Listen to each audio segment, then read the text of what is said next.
All right, so continuing with question number 1, we're on C now. Use the pattern in the table to write an equation for the height of the bungee jumper above the ground after X bounces.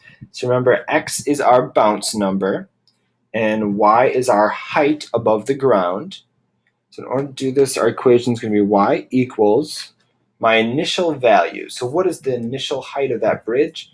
Well, we know it is 500 feet above ground, so 500. And then we have to multiply by our growth ratio, which we said was 0.4. And then the exponent is going to be our bounce number, and in this case it will be x. So there is our equation for the height of the bungee jumper above the ground after x bounces.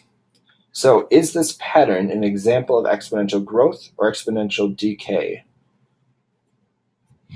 So if you thought exponential decay, you are correct.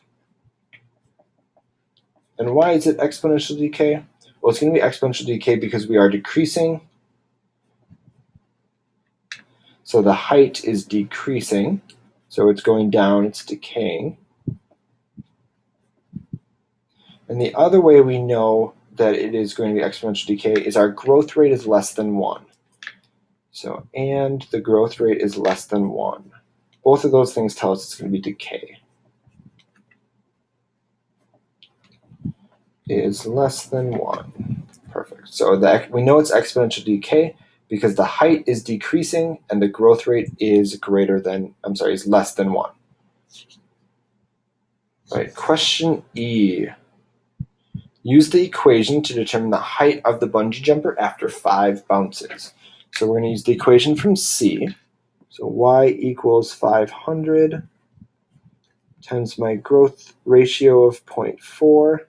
And now this will be to the 5th power, since we want to know after 5 bounces.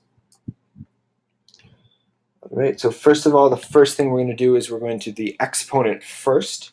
So go ahead and give this equation a shot. Pause the video, do your work, and when you come back, I'll have the answer for you.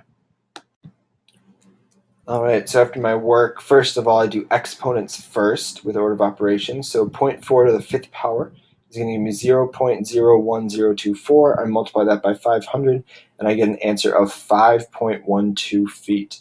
I'm also going to plot that in our graph. So if we can go right up here to balance number 5, and put a dot. Perfect.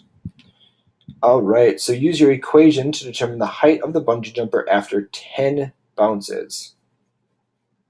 Once again, same equation, only now we're going to put in,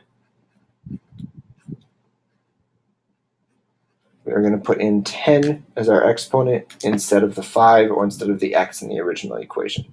Go ahead and solve this one out. Pause the video, and I'll have the answer when you resume. So then my equation, y equals 500 times 0.4 to the 10th power. When I work that out, I get y equals 0.052 feet. Otherwise, if you wanted to write in scientific notation, which is absolutely okay, you get 5.2 times 10 to the negative second. Either one of those is a correct answer, and that's what I'm looking for.